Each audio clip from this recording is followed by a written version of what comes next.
Novel ہادہ جس کی writer ہے نور العین مصطفیٰ، یہ اس کی 10ویں ایپیسوڈ ہے۔ اور ناول شروع کرنے سے پہلے میری وہی ریکویسٹ کہ چینل سبسکرائب ضرور کیجیے گا، اور اگر آپ نے آلریڈی سبسکرائب کر لیا ہے تو لائک، شیئر اور کمنٹ ضرور کیجیے گا۔ صوفیہ بیگم سے بات کرنے کے بعد وہ اپنے آفس میں موجود کھڑکی کے سامنے کھڑا تھا۔ کھلی کھڑکی سے پولیس اسٹیشن کی راہداری صاف دکھائی پڑتی تھی۔ وہ اپنی پینٹ کی جیبوں میں ہاتھ ڈالے وہاں کھڑا تھا۔ اس کے چہرے پر مسکراہٹ چھائی تھی۔ اگر غور کر کے دیکھا جائے تو اس کے ایک گال پر بالکل ہلکا سا گڑھا پڑتا تھا، جیسے پہلی رات کا چاند۔ وہ مسکراتا تھا تو اس کا چہرہ کھل اٹھتا تھا۔ نہ جانے کون سی سوچ تھی جو اسے اس قدر سرشار کیے ہوئے تھی کہ وہ گھٹنوں پر ہاتھ رکھ کے جھکا اور ہنستا چلا گیا۔ اسے یاد نہ پڑتا تھا کہ عبد الرحمن صاحب کی وفات کے بعد وہ کب اس طرح سے خوش ہوا تھا۔ اب وہ سیدھا کھڑا تھا اور مسکراتے ہوئے پلٹنے ہی والا تھا کہ اس کی نظر باہر راہداری کے سرے پر پڑی۔ اسے حوالدار کے ساتھ ایک لڑکے کی محض ایک جھلک دکھائی دی تھی اور اس کے مسکراتے لب سکڑ گئے۔ حوالدار اس لڑکے کو حوالات کی جانب لے کر جا رہا تھا۔ حاتم ٹھٹک گیا۔ اس کی آنکھوں میں الجھن ابھری تھی۔ وہ چند لمحے وہاں کھڑے کچھ سوچتا رہا اور پھر جلدی سے ٹیلی فون کی جانب بڑھا۔ اب اس کے چہرے پر سنجیدگی چھائی تھی۔ ابھی کسے گرفتار کیا گیا ہے؟ کچھ دیر بعد کمرے میں اس کی بھاری سنجیدہ آواز گونجی۔ وہ ساتھ ہی ساتھ اپنا ابرو بھی کھجا رہا تھا۔ سر، ایک لڑکا ہے، حوالدار نے سلاخ دروازے کے دوسری پار کھڑے لڑکے کی جانب دیکھتے ہوئے کہا۔ اس لڑکے کے چہرے پر عجیب سی مسکراہٹ چھائی تھی۔ کیوں پکڑا ہے؟ سر، وہ جان بوجھ کر بدتمیزی کر رہا تھا تو میں نے سوچا کہ ایک دفعہ حوالات کی سیر کروا دوں۔ اس کی بات سن کر لڑکے کی مسکراہٹ گہری ہو گئی۔ حاتم کو ایک لمحے کے لیے حیرت ہوئی کہ وہ لوگ اسے پہچان کیوں نہیں پائے تھے۔ کرم دین، اگلی دفعہ کسی کو حوالات کی سیر کروانے سے پہلے مجھ سے پوچھ لینا۔ یہ نہ ہو کہ اسے سیر کرواتے کرواتے تم خود اندر قید ہو جاؤ۔ انڈرسٹینڈ؟ اس کے سخت لہجے پر کرم دین گڑبڑا گیا۔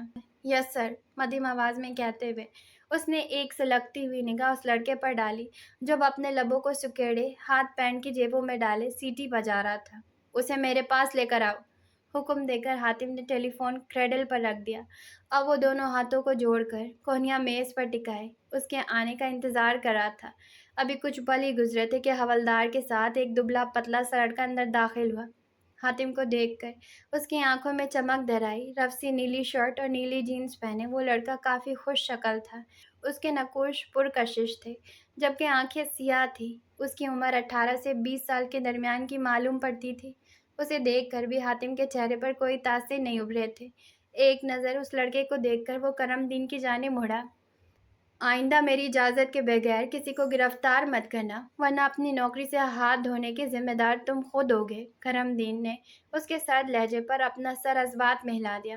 تم جا سکتے ہو، اسے میں خود سمجھا دیتا ہوں۔ وہ اب دوبارہ اس لڑکے کی جانب بڑھا۔ کرم دین سلیوٹ مارتا آفس سے باہر نکل گیا۔ اس کے جاتے ہی حاتم نے دروازے کی جانب دیکھا اور اٹھ کھڑا ہوا۔ اب وہ لڑکے کی جانب بڑھ رہا تھا۔ اس سے چند قدموں کی دوری پر وہ رک گیا۔ اس لڑکے کے چہرے پر مسکراہٹ چھائی۔ حاتم کے سامنے کھڑا وہ بچے سا لگ رہا تھا۔ وہ 2 سال بعد ایک دوسرے کے روبرو آئے تھے۔ لڑکے کو معلوم تھا کہ حاتم پہل نہیں کرے گا، اس لیے خفیف سا مسکراتے ہوئے اس کے سینے سے جا لگا۔ حاتم کے چہرے پر ایک دم سے مسکراہٹ پھیل گئی۔ ویسے تو وہ اسے 2 تھپڑ لگانے کا ارادہ رکھتا تھا، مگر اس کی صورت دیکھ کر اپنا ارادہ ترک کر دیا۔ حاتم نے دھیرے سے اس کے گرد اپنے بازو پھیلا دیے۔ آپ کیسے ہیں بھائی؟ اس کے ساتھ لگے اسامہ نے سوال کیا۔ ٹھیک ہوں، حاتم پیچھے ہٹ گیا۔ ابھی اسامہ کرسی کی جانب بڑھا ہی تھا کہ حاتم نے اس کا کان کھینچا۔ وہ چیخ اٹھا، بھائی بھائی بھائی، چھوڑ دینا۔ وہ اپنے کان پر سے حاتم کا ہاتھ اٹھانے کی کوشش کر رہا تھا مگر ASP کی گرفت کمزور نہیں تھی۔ تمہیں میرے پاس آنے کا کوئی دوسرا طریقہ نہیں ملا تھا؟ وہ سخت لہجے میں باز پرس کر رہا تھا۔ تھوڑی دیر بعد حاتم نے اس پر رحم کھاتے ہوئے اپنا ہاتھ پیچھے کر لیا۔ اسامہ ایک ہاتھ سے اپنے کان کو مسلنے لگا جو سرخ پڑ چکا تھا۔ اس نے حاتم کی بات کا جواب دیے بغیر موبائل نکالا اور اپنا کان دیکھنے لگا۔ ہائے اللہ، میرا کان سرخ کر دیا! اس کی دہائی پر حاتم نے ایک نظر اس پر ڈالی اور اپنا سر جھٹک دیا۔ نازک آدمی! اوہ، آدمی بھی نہیں، ابھی تو تم لڑکے ہو! اسے تپاتے ہوئے حاتم اپنی کرسی پر جا بیٹھا۔ اسامہ کا منہ بن چکا تھا۔ کوئی گھر آئے مہمان کے ساتھ ایسا سلوک کرتا ہے؟ اسامہ بھی اس کے سامنے بیٹھا تھا۔ شکر ادا کرو کہ ابھی میں نے تمہارے ساتھ وہ سلوک نہیں ہونے دیا جو اس گھر میں آئے مہمان کے ساتھ ہوتا ہے۔ اس کے طنزیہ لہجے پر اسامہ کے ابرو اٹھ گئے۔ اسے معلوم تھا کہ حاتم خود تو اسے مار سکتا مگر کسی دوسرے کو اس پر ہاتھ اٹھانے کی اجازت بھی نہ دیتا۔ اس کے لب مسکراہٹ میں ڈھل گئے۔ اس کی نظریں حاتم کے سنجیدہ چہرے پر مرکوز تھی جو وہ اپنے دائیں جانب موجود میز پر سے جگ اٹھا کر پانی گلاس میں انڈیل رہا تھا۔ پانی پیو کیونکہ اس وقت میں تمہیں صرف یہی دے سکتا ہوں۔